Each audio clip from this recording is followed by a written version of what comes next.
Things are getting more expensive globally. One reason is the war in Ukraine. Global supply chains are under threat, and when that happens, prices go up. But that's not the only reason. You see, the global economy is at an inflection point. People are vaccinated, Wuhan virus cases are down, lockdowns have disappeared. So the world is looking at the next phase, the phase of economic recovery. But before that, they have to deal with the past. The period between 2020 and now. What was the highlight of that period? Massive spending. Every country was announcing stimulus packages and they had two objectives. One, cover the pandemic-related expenditure like masks, PPE kits, vaccines and all sorts of things, and two, keep the economy afloat. The private sector stopped investing during the pandemic years. So someone had to keep spending money, and that someone was the government. The G7 alone spent $8 trillion. India announced packages worth $300 billion. All of this money flooded into our economy. At that time, it was needed because money was not the priority, saving lives was. But in economics, like in life, actions have consequences. What happens when you spend too much? Prices begin to rise. That is inflation. That's what's happening right now. Take a look at this table. In Argentina, inflation is at 52%. In Brazil, 11%. Canada, 5.7%, the highest in 31 years. In France, it is 5.1%, their highest level since December 1985. India too is feeling the pinch. Inflation here is at 6.95, the highest level since 2020. In Australia, it is 5.1, which is the worst level since the year 2001. Long story short, prices are rising in every continent, and the result is this. Central banks are stepping in to raise interest rates. India did that too. The Reserve Bank of India hiked interest rates by 40 basis points. The new lending rate is 4.4%. It was the first policy hike in almost 4 years. What does this mean for you? In simple words, it means less money to spend when interest rates rise, loans become more expensive, your monthly payments go up, and this causes a chain reaction. People will spend less and gradually inflation will ease. India is not the only country doing this. Australia did the same. The US Federal Reserve is planning to do it. Europe, Canada, England, all of these central banks are planning to hike interest rates. The G7 is shrinking its balance sheet by $410 billion to put that number into perspective. Last year they added $2.8 trillion. This year they are slashing $410 billion. It's a complete turnaround for the world economy. The last 2 years were about mindless spending. The next 2 or more could be about tight controls. Let's focus on India for the moment.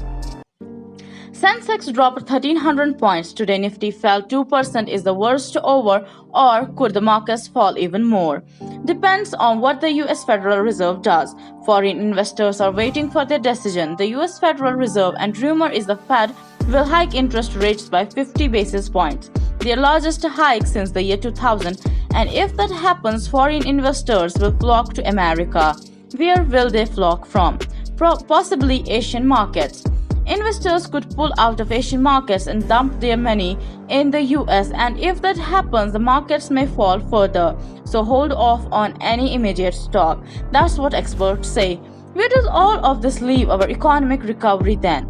In a limbo. Because things are hard to predict. America's GDP contracted 1.4% in the last quarter. 2 quarters of negative growth is recession. That's how precarious things are, which explains why the central banks have finally intervened. Just look at what's happening in Sri Lanka. Mindless expenditure has left them broke. Imagine your economy was a car. For the last 2 years, this car has been running non-stop, and that too at top speed. So now it's time to give it a rest. Russia's war is going nowhere. China's lockdown are getting worse. If only there was normalcy, the economy could recover. But right now, some leaders seem to be following the words of John Keynes. In the long run, we're all dead. The biggest hike in 22 years. Clearly, America is tightening the first strings. The question is, how far will it go? So, governments must focus on 2 things. 1 is cooling down prices, and 2, pushing economic recovery. The problem is the 2 goals are contradictory. To grow your economy, you need to spend more. But if you spend more, inflation will rise. Right now, central banks are taking a middle path, what economists call a soft landing. But sticking to that soft landing will not be easy. If things go wrong, we could slip into a recession. The Deutsche Bank is already warning about one. A recession, they are predicting a US recession in 2023.